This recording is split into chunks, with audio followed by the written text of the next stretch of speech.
அன்பின் இரட்சகர் இயேசு கிறிஸ்துவின் நாமத்தில் வாழ்த்துக்கள். இந்த நாளிலும் எரேமியா தீர்க்கதரிசியின் புஸ்தகம் 34வது அதிகாரத்தை நாம் தியானிக்க போகிறோம்.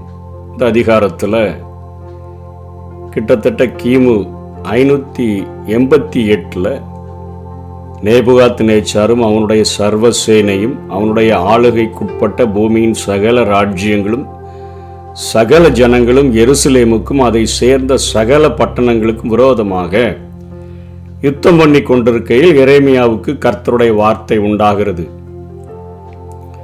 அவர் சிதேக்கியா ராஜாவின் இடத்துல போய் அவருக்கு இவர் காரியங்களை ஆண்டவர் சொன்ன காரியங்களை சொல்லுகிறார். நான் இந்த நகரத்தை பாபிலோன் ராஜாவின் கையில் நான் ஒப்பு கொடுக்கிறேன். அவன் இதை அக்கினியினால் சுட்டரிப்பான். அவன் கைக்கு தப்பி போகாமல் நிச்சயமாக பிடிபட்டு அவன் கையிலே ஒப்பு கொடுக்கப்படுவாய். உன் கண்கள் பாபிலோனின் ராஜாவின் கண்களை காணும். அவன் வாய் உன் வாயோட பேசும். நீ பாபிலோனுக்கு கொண்டு போகப்படுவாய் என்று சொல்லி ஆண்டவர் இங்கே எரேமியாவின் மூலமாக பேசுகிறதை பார்க்கிறோம். தொடர்ந்து 4வது வசனத்தில் நீ பட்டயத்தில் சாவதில்லை, பட்டயத்தினால சமாதானத்தோടെ சாவாய். உனக்கு முன்னிருந்த ராஜாக்களாய உன் பிதாக்களை நிமித்தம் கந்த வர்க்கங்களை கொளுத்தினது போல உன் நிமித்தம் கொளுத்தி ஐயோ ஆண்டவனே என்று சொல்லி உனக்காக புலம்பல் கொண்டாடுவார்கள் என்று ஆண்டவர் சொல்லுகிறார். இந்த வார்த்தைகளை எல்லாம் தீர்க்கதரிசியாகிய எரேமியா எருசலேமில் யூதாவின் ராஜாவாகிய சிதேக்கியாவினிடத்தில் அவன் சொன்ன மாத்திரத்தில் அங்கே சிதேக்கியா ராஜா மக்களுக்காக பயந்து, மக்களுடைய மிரட்டுதல்களுக்காக பயந்து, ஆசாரியர்களுக்காக பிரபுகளுக்காக பயந்து எரேமியாவை காவல் சிறையில் அவன் வைத்திருக்கிறான். இந்த காவல் சிறையின் முற்றத்தில் வைத்திருக்கிறான். ஆனாலும் அவன் அநேக ஆலோசனைகளை ரகசியமாக எரேமியாவின் இடத்துல பெற்றுக்கொள்ளுகிறவனாய் இருந்தபடியினால் அவன் அங்கே ஒரு காரியம், தவறான காரியம், ஆண்டவருக்கு விரோதமாக நடந்ததை சரி செய்யும்படியாக ஒரு சட்டம் இயற்றுகிறதை பார்க்கிறோம். ராஜாவாகிய சிதேக்கியா 9ஆம் வசனத்தில் எருசலேமில் இருக்கிற எல்லா ஜனத்தோடும் ஒரு உடன்படிக்கையை பண்ணுகிறான். என்ன உடன்படிக்கைன்னா, அதுக்கு முந்தின வசனத்தில் யூத ஜாதியாகிய தன் சகோதரனை அடிமை கொள்ளாதபடிக்கு அவனவன் எபிரேயனாகிய தன் வேலைக்காரனையும் எபிரேய ஸ்திரீயாகிய தன் வேலைக்காரியையும் சுவாதீனராக அனுப்பிவிட வேண்டும் என்று சொல்லி அவர்களுக்கு ஒரு விடுதலையை கூறும்படியான ஒரு ஒப்பந்தத்தை அவன் அங்கே செய்கிறதை பார்க்கிறோம். அவர்கள் என்ற வார்த்தை இங்கே எபிரேய அடிமையை குறிக்கிறது. அவர்கள் பிற்காலத்தில் இஸ்ரவேலர்கள், யூதர்கள் என்று சொல்லி அவர்கள் அழைக்கப்பட்டார்கள். அவர்கள் கடன்களின் நிமித்தம் அடிமைகளாக விற்கப்பட்டு ஆண்களும் பெண்களுமே விற்கப்பட்டார்கள். 6 ஆண்டுகளுக்கு பின்பாக அவர்கள் விடுதலையாக வேண்டும் என்று சொல்லி மோசேயினுடைய நியாயப்பிரமாணம் அவர்களுக்கு இருந்தது. அது ராஜாவானாலும் சரி, ஆசாரியனானாலும் சரி, பிரபுக்களானாலும் சரி, ஜனங்களானாலும் சரி, எல்லாருக்கும் அந்த கட்டளை கொடுக்கப்பட்டிருந்தது. யாத்ராகமம் 21ஆம் அதிகாரம் 2ஆம் வசனத்திலிருந்து 11ஆம் வசனம் வரையிலும், உபாகமம் 15ஆம் அதிகாரம் 12ஆம் வசனத்திலிருந்து 18ஆம் வசனம் வரையிலும் எல்லா அதிகாரிகளும் மக்களும் இந்த சட்டத்திற்கு கீழ்ப்படிந்து தங்களுடைய அடிமைகளை விடுதலையாக்கும்படி அவர்கள் செய்ய வேண்டும். அதை ராஜா கட்டாயப்படுத்தினான். இவ்வாறு தேச ஆசீர்வாதத்தை பெற்றுக்கொள்ளலாம் என்று எதிர்பார்த்து இந்த ஒரு விடுதலையாக்கப்பட்ட அடிமைகள் அவர்கள் ஒருவேளை யுத்தத்திற்கு கூட எருசலேமை பாதுகாப்பதற்காக முன் வருவார்கள் என்று சொல்லி எண்ணியும் அவர்களை அனுப்பினான். இந்த நேரத்தில் எகிப்திய சேனைகள் அங்கே பாபிலோன் ராஜாவோடு கூட யுத்தம் பண்ண புறப்பட்டு வந்தபடியினால நேபுகாத்நேச்சார் அவர்களோடு கூட யுத்தம் பண்ணும்படியாய் திரும்பினபடினால சிதேக்கியாவும் மற்ற ஜனங்களும் நினைச்சிட்டாங்க, நம்ம இப்படிப்பட்ட காரியத்தை செய்தபடினால ஆண்டவர் அவர்களை நம் தேசத்திலிருந்து திரும்ப அனுப்பிவிட்டார் என்று சொல்லி அடிமைகளாக அனுப்பப்பட்ட அடிமைகளாக இருந்த ஜனங்களை சுவாதீனராக அனுப்புனாங்க. இப்போ யுத்தம் நின்ன உடனே அவங்க திரும்ப போய் அடிமைகளெல்லாம் கூட்டு கொண்டு வந்து திரும்ப அதே வேலையில் 7 வருஷம் ஆனாலும் அனுப்பாமல் அவர்கள் வைத்து கொண்டபடியினால ஆண்டவர் திரும்பவும் நேபுகாத்நேச்சாரை இவர்கள் மாறாட்டம் பண்ணி 11ஆம் வசனத்தில் தங்கள் சுயாதீனரை அனுப்பிவிடும்படியாக சுவாதீனராக வேலைக்காரரையும் வேலைக்காரிகளையும் அனுப்பிவிடும்படியான கட்டளை பெற்றிருந்த போதிலும் மறுபடியும் அழைப்பித்து அவர்களை வேலைக்காரரும் வேலைக்காரிகளுமாய் இருக்கும்படி அடிமைப்படுத்தி கொண்டார்கள் என்று 11ஆம் வசனம் சொல்லுகிறது. இது நிமித்தமா ஆண்டவர் திரும்பவும் அங்கே நேபுகாத்நேச்சார இந்த தேசத்தின் மேல அவர் படையெடுக்கும்படியாக அவர் அனுப்புகிறதை பார்க்கிறோம். நீங்களோ இந்நாளில மனம் திரும்பி 15ஆம் வசனத்தில் அவனவன் தன் தன் அயலானுக்கு விடுதலையை கூறின விஷயத்தில் என் பார்வைக்கு செம்மையானதை செய்து என் நாமம் தரிக்கப்பட்ட ஆலயத்தில் இதற்காக என் முகத்துக்கு முன் உடன்படிக்கை பண்ணி இருந்தீர்கள். ஆனாலும் நீங்கள் மாறாட்டம் பண்ணி என் நாமத்தை பரிசுத்த குலைச்சலாக்கி நீங்கள் அவனவன் விடுதலையாகவும் சுவாதீனராகவும் அனுப்பிவிட்ட தன் வேலைக்காரனையும் வேலைக்காரியும் திரும்ப அழைத்து வந்து அவர்களுக்கு உங்களுக்கு வேலைக்காரரும் வேலைக்காரிகளும் ஆக்கும்படி அடிமைப்படுத்தி கொண்டீர்கள். இன்றைக்கி நம்ம ஒரு பிரச்சனையில் இருக்கும்போது, நம்ம இன்னைக்கு ஒரு போராட்டத்தில் இருக்கும்போது, ஒரு ஆபத்தில் இருக்கும் பொழுது ஆண்டவரை அறிந்தவர்களாக இருந்தோம்னா முழங்கால் படியிட்டு, ஆண்டவரே நாங்கள் என்ன தவறு செய்திருக்கிறோம், என்ன மீறுதலை உமக்கு விரோதமாக செய்திருக்கிறோம், நாங்கள் அதை சரி செய்யணும், எங்களுக்கு விடுதலையை தாங்க என்று சொல்லும் பொழுது மனதுருக்கத்தின் தேவன் அநேக நேரங்களிலே நமக்கு விடுதலையை கொடுக்கக்கூடியவராக இருக்கிறார். ஆனால் அந்த விடுதலை கிடைத்த உடனே நம்ம மீண்டுமாக நம்ம எந்த ஒரு காரியத்தை செய்தது நிமித்தமாக அப்படிப்பட்ட ஒரு தண்டனைகளுக்குள்ளாக்கப்பட்டோம் என்று நினைத்தோமோ அதே பாவத்தை துணிந்து செய்வது போலத்தான் இவர்களும் இங்கே படையெடுப்புக்கு வந்த நேபுகாத்நேச்சாரே திரும்பி போயிட்டார, அதற்கப்புறம் நம்ம எதுக்கு கீழ்ப்படியணும் சொல்லி அவர்கள் அங்கே அந்த அடிமைகளாய் கொண்டவர்களை திரும்பவும் அவர்கள் அந்த பணிகளிலே இழுத்து கொண்டு வந்து வைத்து விடுகிறார்கள். இதை பார்க்கும் பொழுதுதான் ஆண்டவர் இங்கே ஆதி நாட்களிலே அவர்கள் கடைபிடித்த ஆண்டவரோடு கூட உடன்படிக்கை பண்ணும்படியாக ஒப்பந்தம் பண்ணும்படியாக அவர்கள் செய்திருந்த ஒரு காரியத்தை இங்கே ஞாபகப்படுத்துகிறதை பார்க்கிறோம். என்ன சொல்லுகிறார்? என் முகத்துக்கு முன் பண்ணின உடன்படிக்கையின் வார்த்தைகளை நிறைவேற்றாமல் என் உடன்படிக்கையை மீறின மனுஷரை நான் துண்டங்களின் நடுவாக கடந்து போகும்படி அவர்களை 2ஆக துண்டித்த கன்றுக்குட்டியை போல ஆக்குவேன் என்று 18ஆம் வசனத்தில் அந்த நாட்களிலே ஒப்பந்தத்துக்கு உடன்படிக்கைக்கு அவர்கள் பயன்படுத்தின முறைமையை இங்கே ஆண்டவர் எரேமியாவின் மூலமாக ஜனங்களுக்கு ஞாபகப்படுத்துகிறதை பார்க்கிறோம். அதற்கு முந்தின வசனத்தில் நீங்கள் விடுதலையை கூறின விஷயத்தில் என் சொல்ல கேட்காம போயிட்டீங்க, அதனால பட்டயத்துக்கு கொள்ளை நோய்க்கு பஞ்சத்துக்கெல்லாம் உங்களை நான் ஒப்பு கொடுப்பேன்னு சொல்றாரு. பூமியின் ராஜ்யங்களில் எல்லாம் நீங்க அலைகிறதற்கு உங்களை ஒப்பு கொடுப்பேன்லாம் ஆண்டவர் அவ்வளோ கோபப்படுறாரு. என்ன காரியம் என்று சொன்னால், முதலில் இந்த ஒப்பந்தம் உடன்படிக்கைக்கு அவர்கள் செய்ய வேண்டிய ஒரு செயல்முறையானது ஆபிரகாமின் நாட்களில் ஆதியாகமம் 15 ஆபிரகாம் அந்த காரியத்தை செய்கிறார்.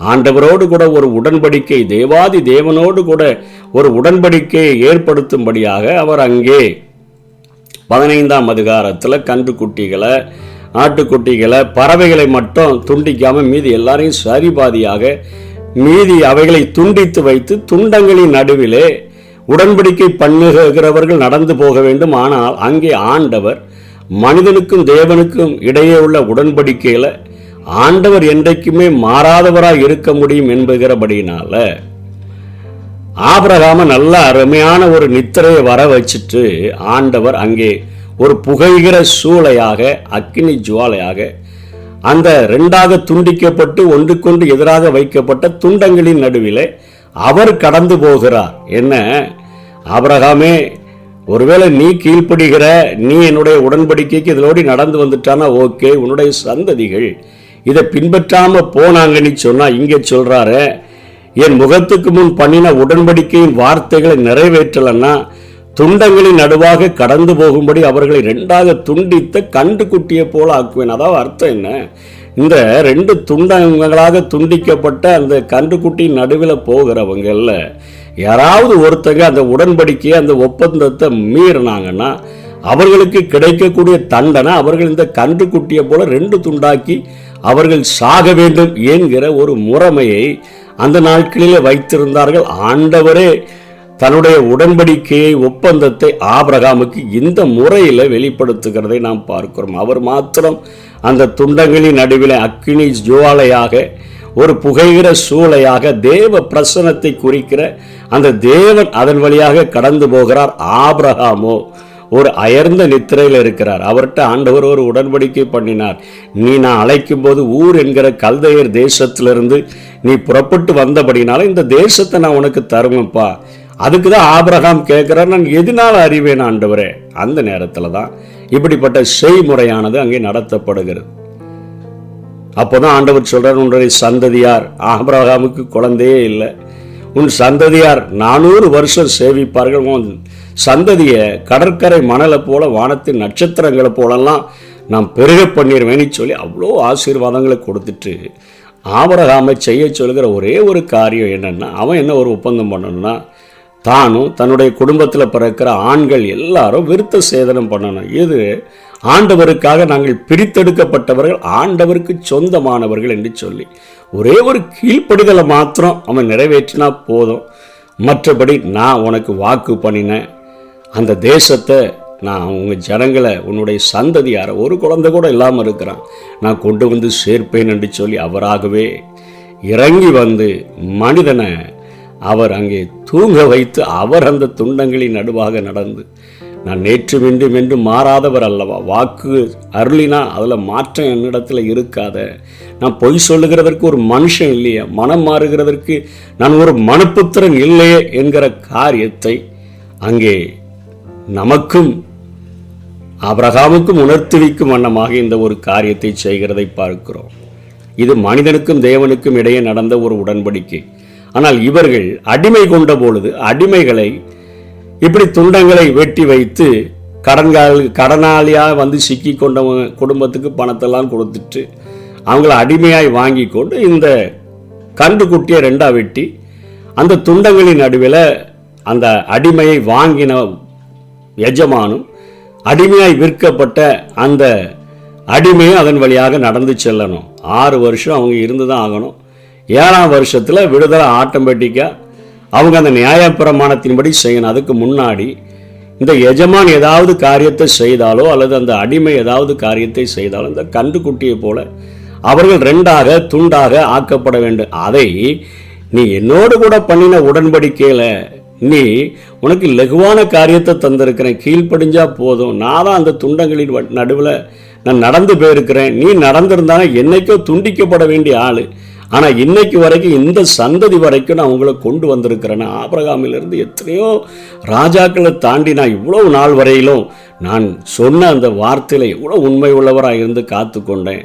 நீங்கள் அநேக நேரங்களில் உண்மை இல்லாமல் போயிட்டீங்க, ஆனால் மனுஷனோடு கூட மனுஷன் பண்ணுகிற அந்த உடன்படிக்கை என் முகத்துக்கு முன்பாக அது பண்ணப்படுகிறபடினால நீங்கள் அதில் உண்மை உள்ளவர்களாக இருக்கணும். நீங்கள் அதை செய்யாமல் போனீங்கன்னா அந்த முறைமையில் சொல்லப்பட்ட தண்டனையின்படி நான் உங்களை கொடுத்துருவேன். கன்றுக்குட்டியின் துண்டுகளின் நடுவே கடந்து போன யூதாவின் பிரபுக்களையும் எருசலேமின் பிரபுக்களையும் பிரதானிகளையும் ஆசாரியர்களையும் தேசத்தின் சகல ஜனங்களையும் அப்படி செய்து நான் அவர்களை அவர்கள் சத்துருக்களின் கையிலும் அவர்கள் பிராணனை வாங்க தேடுகிறவர்களின் கையிலும் ஒப்பு கொடுப்பேன். அவர்களுடைய பிரேதம் ஆகாயத்தின் பறவைகளுக்கும் பூமியின் மிருகங்களுக்கும் இரையாகும். இங்கே ஒரு ஆழமான ஒரு காரியத்தை கடைபிடிக்கும்படியாக தன்னுடைய ஜனங்களுக்கு ஆண்டவர் போதிக்கிறதை பார்க்கிறோம். மனிதனோடு கூட மனிதன் சொல் தவறாதவனாக, வாக்கு மாறாதவனாக, கொடுத்த வாக்குல உண்மை உள்ளவனாக, மனிதனோடு கூட மனிதன் பண்ணுகிற அந்த ஒப்பந்தத்தில் உண்மை உள்ளவர்களாக இருக்க வேண்டும் என்கிறதுல இங்கே ஆண்டவர் அத்தனை வைராக்கியத்தோடு கூட செயல்படுகிறதை பார்க்கிறோம். திரும்பி போன நேபுகாத் நேச்சாரை திரும்பவும் கொண்டு வந்து யுத்தம் பண்ணும்படியாக வந்து எருசலேமை சுட்டெரித்து அந்த ஆலயத்தை சுட்டெரித்து அலங்கத்தெல்லாம் இடிச்சு போட்டு எல்லாத்தையும் அழிக்கிறதுக்கு ஒப்பு கொடுக்கிறார. அவர் இந்த பூமியில் வாழும் பொழுது முக்கியமான கற்பனை என்னன்னு கேட்டாங்களே, அதற்கு ஆண்டவர் சொன்னார, உன் தேவனாகிய கர்த்தரிடத்துல உன் முழு இருதயத்தோட உன் முழு ஆத்மாவோட உன் முழு மனதோட அன்பு கூர்ந்து உன்னிடத்தில் அன்பு கூறுகிறது போல பிறனிடத்திலும் அன்பு கூறுவாயாக. கீழே இருக்கிற மனுஷன் வானத்தில் இருக்கிற ஆண்டவரோடு கூட அந்த கிராஸினுடைய அந்த செங்குத்தான பகுதியை குறிக்கிற அந்த கிராஸினுடைய ஒரு கட்டையை போல அவன் அவரிடத்துல உண்மையாய் அன்பு கூறணும், தன்னுடைய சக மனிதர்களிடத்திலும் அவன் அன்பு கூறணும். இதுதான் ஆண்டவருடைய கற்பனைகள் முழுவதும் இதுக்குள்ள அடங்கியிருக்குன்னு அவர் சொல்றாரு. அப்போ ஆண்டவரோடு கூட நம்ம நிறைய நேரங்களில் உண்மையற்றவர்களாக இருந்தாலும் அவர் நம்ம மேலே இரக்கம் செய்து 1000 தலைமுறை மட்டும் இரக்கம் செய்கிறவராய் இருக்கிறபடினால தன்னுடைய இரக்கத்தை நம்ம மேல பொழிந்து, தம்முடைய அன்பை நம்ம மேல பொழிந்து, நம்ம அழியக்கூடாது என்பதற்காக அவர் மாத்திரம் துண்டங்களின் நடுவாக கடந்து சென்று மனிதனை இந்த நாள் வரையிலும் அவருடைய கிருபை நம்ம நிற்கிறது, நிர்மூலம் ஆகாமல் இருக்கிறது அவருடைய கிருபை அதில் தாங்குகிறார். ஆனால் மனிதனோடு கூட மனிதன் பண்ணுகிற காரியங்களில் தவறுகளை செய்யும் பொழுது அது அவர்கள் பண்ணுகிற ஒப்பந்தமும் எனக்கு முன்பாக தான் பண்ணுறாங்க. அவங்க தான் கன்றுக்குட்டியை வெட்டி அந்த துண்டங்களின் நடுவே இந்த ஜனங்களும் நடந்தாங்க, அடிமைகளும் நடந்தாங்க. ஆனால் இவர்கள் திரும்பவும் அந்த பிரமாணத்தை மீறி, நியாயப்பிரமாணத்தை மீறி, என் முகத்துக்கு முன்பாக பண்ணின உடன்படிக்கையும் அவர்கள் மீறினபடினால இதோ 22ஆம் வசனத்தில் நான் கட்டளை கொடுத்து அவர்களை இந்த நகரத்துக்கு திரும்ப பண்ணுவேன். நேபுகாத்நேச்சாரை திரும்பி போன நேபுகாத்நேச்சாரை நான் திரும்ப பண்ண வருவேன். அவர்கள் அதற்கு விரோதமாக யுத்தம் பண்ணி அதை பிடித்து அதை அக்கினியினால் சுட்டெரிப்பார்கள். யூதாவின் பட்டணங்களையும் ஒருவரும் அவைகளில் குடியிராதபடி பாழாக போக பண்ணுவேன் என்று கர்த்தர் உரைக்கிறார். மனிதனோடு கூட மனிதன் பண்ணுகிற காரியத்தில் உண்மையற்றவனாய் மாறும் பொழுது அவன் ஆபத்தில் உதவி செய்த ஆண்டவர் அதே ஆபத்தில் கை கழுவி விடுகிறதை, ஆண்டவர் ஒப்பு கொடுத்து விடுகிறதை இந்த அதிகாரத்தில் ஒரு மிகப்பெரிய எச்சரிப்பாக நாம் பார்க்கிறோம். இன்றைக்கு ஆண்டவரை அறிந்து கொண்ட நாம், பரிசுத்த ஆவியானவரை உள்ளே நாம் பெற்றுக்கொண்டு இருக்கிறோமே, ஆண்டவருக்கு சொல்லுகிற காரியத்தில் கூட நேர்ந்து கொண்டதை, அவருக்கென்று பொருத்தனை பண்ணினதை, உடன்படிக்கை பண்ணினதை அப்படியே நம்ம கீழ்ப்படிந்து செய்கிறதற்கும், மற்ற மக்களோடு கூட சக மனிதர்களோடு கூட நாம் சொல் தவறாதவர்களாய் வாழ்ந்து பூரண புருஷர்களாக நம்முடைய வாழ்க்கையை நடத்தும்படிக்கும் நம்மை ஒப்பு கொடுப்போம். ஆண்டவர் அதை நம்முடைய வாழ்க்கையில் எதிர்பார்க்கிறார். அதை நாம் செய்வோம் என்று சொன்னால், கீழ்ப்படிவோம் என்று சொன்னால் கர்த்தர் நம்மை ஆசீர்வதிப்பார். கர்த்தருடைய அவருடைய வார்த்தையை இறுக பிடித்து கொண்டு கீழ்ப்படிந்தோம் என்று சொன்னால் இந்த பூமியில் ஆசீர்வதிக்கப்பட்ட ஒரு சந்ததியாக வாழ்வோம். கர்த்தர் தாமே நம்மை ஆசீர்வதிப்பார்.